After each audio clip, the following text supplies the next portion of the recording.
Well guys, it's been an hour and I took all the brass out of the tumbler and separated all the pins and all that and put all the pins back into the tumbler and drained off the water and all that.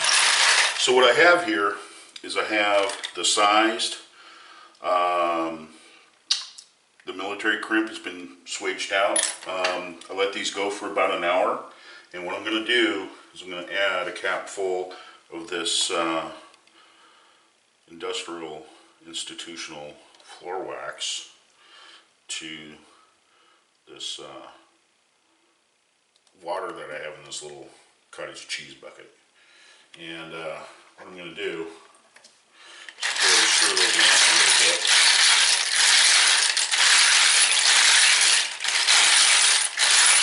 Yeah, I'm going to mix up. What this does is that, through the process that we use our tumbler, the pins and the soap that we use and stuff like that, the brass becomes bare, okay? And what happens is that the brass tends to tarnish on us.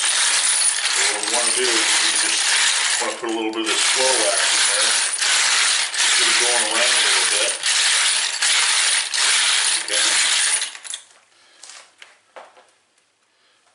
Be right back.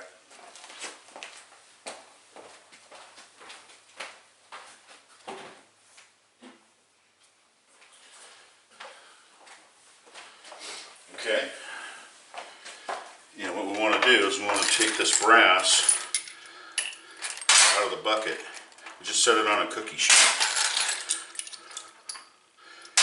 Now, unfortunately here in Washington State, we don't have,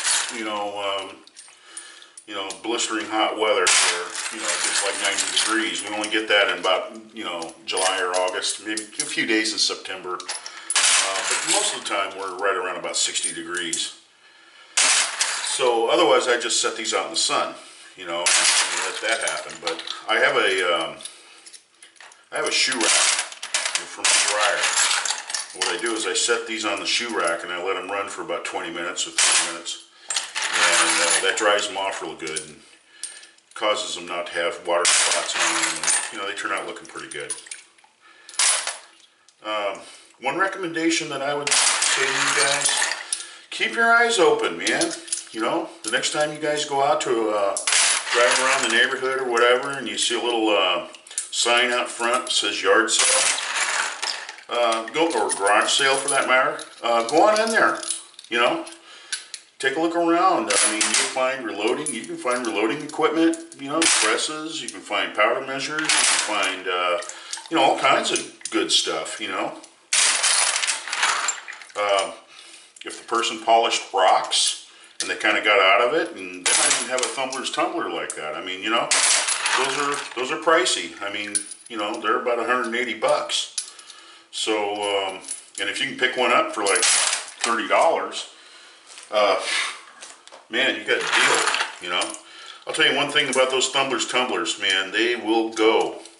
They will go and go and go and go and go. I mean, my brother has one, and he's had it for he bought it used, and it's been going for over 30 years. So, I got to contest to the fact that, those are built to last. He's actually went through a couple of belts, and I think that he sent it back one time to have the rubber on the idlers replaced. But other than that, he, we're talking about stuff that just wore out. That's all replaceable. But the motor he hasn't done anything to, and it's just.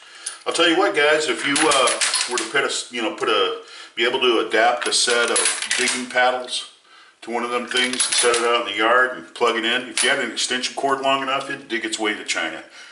That thing is. They're amazing. They're great machines. So anyway, there we go. We got them all kind of spread out. That's all of them. Some guys use, like I said, car wash that has Canuba wax in it, or they might add a little bit of wax of some type. Some guys will actually take